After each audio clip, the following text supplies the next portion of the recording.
Hema committee report വലിയ ചർച്ചയായിരിക്കുകയാണ്. ഗുരുതരമായ രീതിയിലുള്ള സാഹചര്യമാണെന്ന് വെളിപ്പെടുത്തുന്ന രീതിയിലല്ലേ മറ്റു റിപ്പോർട്ട്? താങ്കളുടെ ഒരു ഗുരുതരമാണോ? തരത്തിലുള്ള കാര്യങ്ങളാണ് റിപ്പോർട്ട് പറയുന്നത്. അതിൽ സിനിമാ മേഖലയിൽ പ്രവർത്തിക്കുന്ന ആളെന്നുള്ള നിലക്ക് എങ്ങനെയാണ്? അല്ല, ഗുരുതരമാണെങ്കിൽ 4.5 കൊല്ലം ഗവൺമെൻറ് മനസ്സിലായില്ല. ഇത്രയും ഗുരുതരമായൊരു റിപ്പോർട്ടാണിതെന്ന് മനസ്സിലായില്ല. അപ്പോഴാണ് ജനം പറഞ്ഞപ്പോഴാണ് മനസ്സിലായത്. അല്ല, ഇപ്പോൾ റിപ്പോർട്ട് പുറത്തു വന്നു, നമ്മൾ വായിച്ചുകൊണ്ടിരിക്കുന്നു. ഒന്നാമത് 283 പേജുണ്ട്. ഇതൊക്കെ വായിച്ചു നോക്കി നമ്മൾ മനസ്സിലാക്കിയിട്ടല്ലാതെ എന്തെങ്കിലും പറയാമെന്നുള്ളൊരു ആറ്റിറ്റ്യൂഡ് എനിക്കില്ല. എല്ലാവരും ചോദിക്കും എന്തുകൊണ്ടാണ് അമ്മയിലെ അംഗങ്ങൾ പ്രതികരിക്കാത്തത്. ഇതൊന്നാമത് അമ്മ എന്നുള്ള സംഘടനയ്ക്കെതിരെയല്ല റിപ്പോർട്ട്.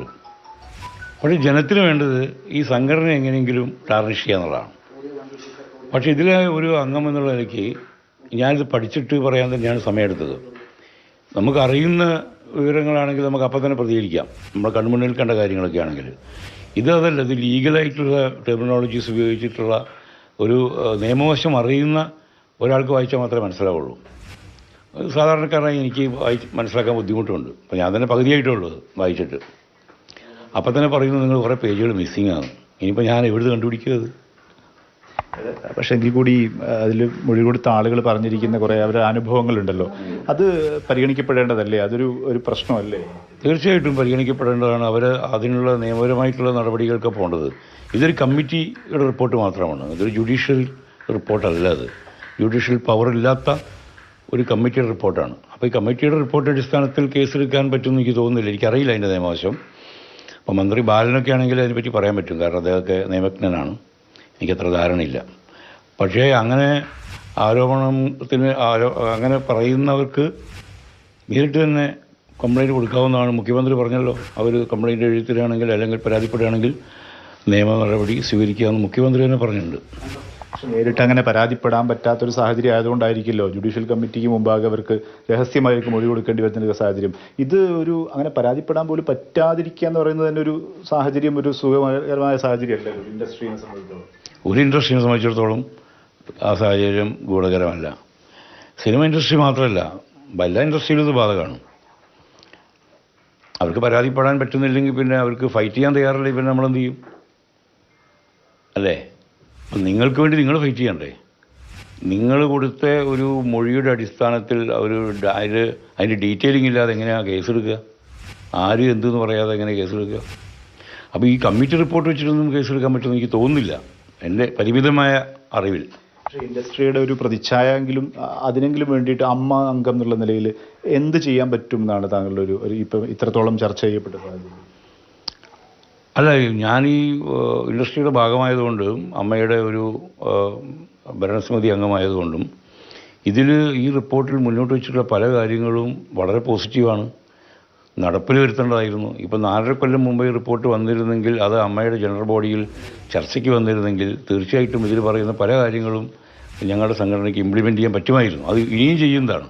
എനിക്ക് തോന്നുന്നൊരു ജനറൽ ബോഡിയോ അല്ലെങ്കിൽ എക്സിക്യൂട്ടീവ് കമ്മിറ്റിയോ കൂടി തീരുമാനിക്കുന്ന കാര്യങ്ങളാണ് അതൊക്കെ. ഇപ്പോൾ സ്ത്രീകൾക്കുള്ള ശുചിമുറി സൗകര്യങ്ങൾ, അല്ലെങ്കിൽ അവർക്കുള്ള വസ്ത്രം മാറാനുള്ള സൗകര്യങ്ങൾ, പിന്നെ വേതനങ്ങളിലെ ചില ബാലൻസിങ് ഇല്ലായ്മ, ഇതൊക്കെ പരിഹരിക്കാവുന്ന കാര്യങ്ങളാണ്. മാത്രമല്ല, ICC ഉണ്ട്, ഞങ്ങളുടെ സംഘടനയിൽ തന്നെ ഇൻറ്റേർണൽ കംപ്ലയിൻറ്റ് കമ്മിറ്റി ഉണ്ട്. അങ്ങനെയുള്ള ആ കമ്മിറ്റി ഇതുവരെ അങ്ങനെ കംപ്ലയിൻറ്റുകളൊന്നും രജിസ്റ്റർ ചെയ്യപ്പെട്ടിട്ടില്ല, എൻ്റെ അറിവിൽ കേട്ടോ. ഇതുവരെ വന്നിട്ടില്ല. വന്നിട്ടുണ്ടെങ്കിൽ നടപടി എടുക്കേണ്ടതാണ്. അത് ഇനിയും കുറെ കൂടെ ഇക്കാര്യങ്ങൾ ജാഗ്രത പാലിക്കാൻ ഈ ഒരു റിപ്പോർട്ട് സഹായകമായി. അതിന് മുൻകൈയെടുത്ത WCCയെ അഭിനന്ദിക്കുകയാണ് വേണ്ടത്.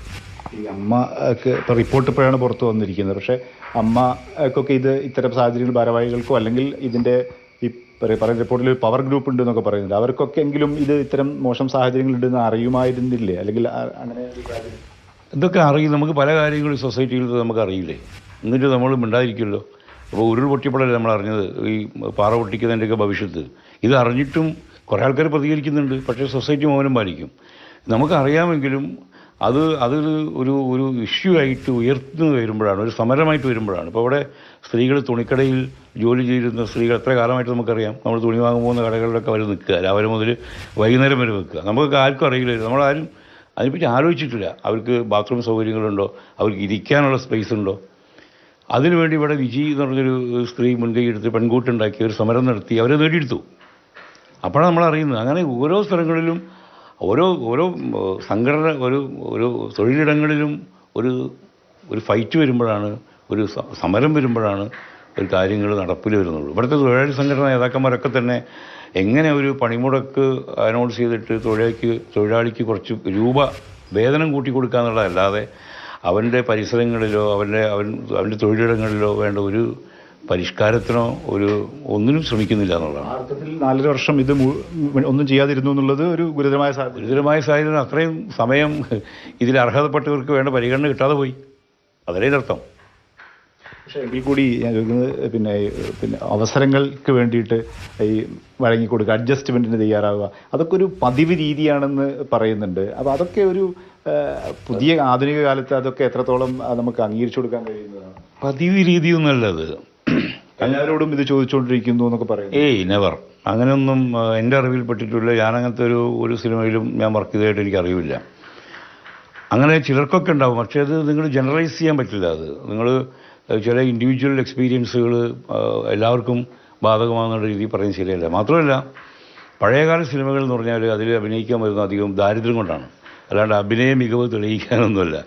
ദാരിദ്ര്യം, പട്ടിണി കൊണ്ടാണ് പണ്ടൊക്കെ ആൾക്കാർ കോടാമ്പക്കത്തേക്ക് പോയിരുന്നത്. ഇവിടെ മലയാള സിനിമയുടെ ആൾക്കാർ, അല്ലെങ്കിൽ നമ്മൾ തെലുങ്കാണെങ്കിലും തമിഴാണെങ്കിലും ഒക്കെ തന്നെ അതിൽ അഭിനയശേഷിയൊക്കെ ഉള്ളവർ കയറി വരും. അപ്പോൾ ഈ ദാരിദ്ര്യം എന്നൊരു വലിയ ഘടകമായിരുന്നു. ഇന്നത്തെ പോലെ മീഡിയയോ അല്ലെങ്കിൽ ഇന്നത്തെ പോലെ സാമൂഹിക സംഘടനകളോ ഒന്നും ഇവരുടെ പ്രശ്നങ്ങൾ ഏറ്റെടുക്കാനും തയ്യാറില്ല. ഇന്നത്തെ കാലം മാറി, ഇന്നത്തെ സിറ്റുവേഷൻ മാറി. ഇന്ന് എഡ്യൂക്കേറ്റഡ് ആയിട്ടുള്ള കുട്ടികളാണ് സിനിമയിൽ അഭിനയിക്കാൻ വരുന്നത്, തൻ്റെടികളാണ്, അവർ കാര്യങ്ങൾ തുറന്നു പറയാൻ മിടുക്കരാണ്, കഴിവുള്ളവരാണ്. അപ്പോൾ അവർക്ക് ഇങ്ങനെ വഴങ്ങി കൊടുക്കേണ്ടത് ആവശ്യമുണ്ടെന്ന് എനിക്ക് തോന്നുന്നില്ല. അങ്ങനെ വന്നാൽ തന്നെ അതിനെ റെസിസ്റ്റ് ചെയ്യാനും അവർക്കറിയാം. ചോദ്യം ചെയ്തതുകൊണ്ട് അവസരങ്ങൾ നഷ്ടപ്പെട്ടവരെ ഒരു കഥയും കൂടി പറയുന്നുണ്ട് റിപ്പോർട്ടിൽ. അതൊക്കെ ഒരു പ്രശ്നമാണ്. അല്ല, അതൊക്കെ അവസരമൊക്കെ നഷ്ടപ്പെടും. അതൊക്കെ ത്യാഗം സഹിക്കാൻ തയ്യാറായാലേ ഫൈറ്റ് ചെയ്യാൻ പറ്റുള്ളൂ. അല്ലാതെ ഫൈറ്റ് ചെയ്യുന്ന ഒരാൾക്ക് എല്ലാ സൗകര്യങ്ങളും കിട്ടിയെന്ന് വരില്ല. ഫൈറ്റ് ചെയ്യാത്തവർക്ക് എല്ലാ സൗകര്യങ്ങളും കിട്ടിയെന്ന് വരും, അല്ലാത്തവർക്ക് ചില ത്യാഗങ്ങളൊക്കെ സഹിക്കേണ്ടി വരും. അങ്ങനെ വരുന്ന സമയത്ത് അത് തുറന്നു പറയാൻ പലരെയും മടിക്കില്ലേ ഈ സാഹചര്യം ഉണ്ടാക്കുന്നത്? മടിക്കും. കാരണം പുറത്ത് പറയാനൊക്കെ മടിക്കും ആൾക്കാർ, നമുക്കറിയില്ല. അത്തരം ഒരു സാഹചര്യം ഇൻഡസ്ട്രിയുടെ ഒരു സുഗമമായ നടത്തിപ്പിന്, ഏത് ഇൻഡസ്ട്രിയും, ഇത് മാത്രമല്ല, ഇത് പുറത്തു വന്നതുകൊണ്ട് അത് ഒഴിവാക്കപ്പെടേണ്ടതല്ല. അതിനൊരു സിസ്റ്റം, മെക്കാനിസം ഒക്കെ വേണ്ടേ? തീർച്ചയായിട്ടും വേണ്ടതാണ്. അത് വളരെ ഗൗരവമായിട്ടുള്ള വിഷയങ്ങളാണ്. അത് ഞങ്ങൾ സംഘടനകളുടെ രീതിയിലല്ല, വ്യക്തികളുടെ രീതിയിൽ തന്നെ വളരെ ശ്രദ്ധയോടെ കൈകാര്യം ചെയ്യേണ്ട ഒരു വിഷയം തന്നെയാണത്.